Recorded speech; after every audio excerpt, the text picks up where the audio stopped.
شروع کرتا ہوں اللہ کے نام سے جو بڑا مہربان اور نہایت رحم کرنے والا ہے۔ ابو ہریرہ رضی اللہ تعالیٰ عنہ سے مروی ہے، انہوں نے کہا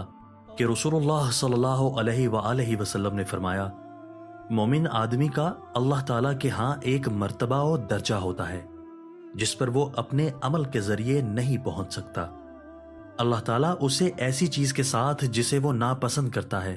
آزماتا رہتا ہے حتیٰ کہ اسے اس درجے تک پہنچا دیتا ہے۔ ابو ہریرہ رضی اللہ تعالیٰ عنہ سے مرفوعاً مروی ہے،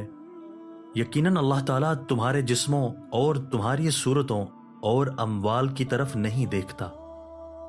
لیکن اللہ تعالیٰ تمہارے دلوں کی طرف اور اپنی انگلیوں سے اپنے سینے کی طرف اشارہ کیا اور تمہارے اعمال کی طرف دیکھتا ہے۔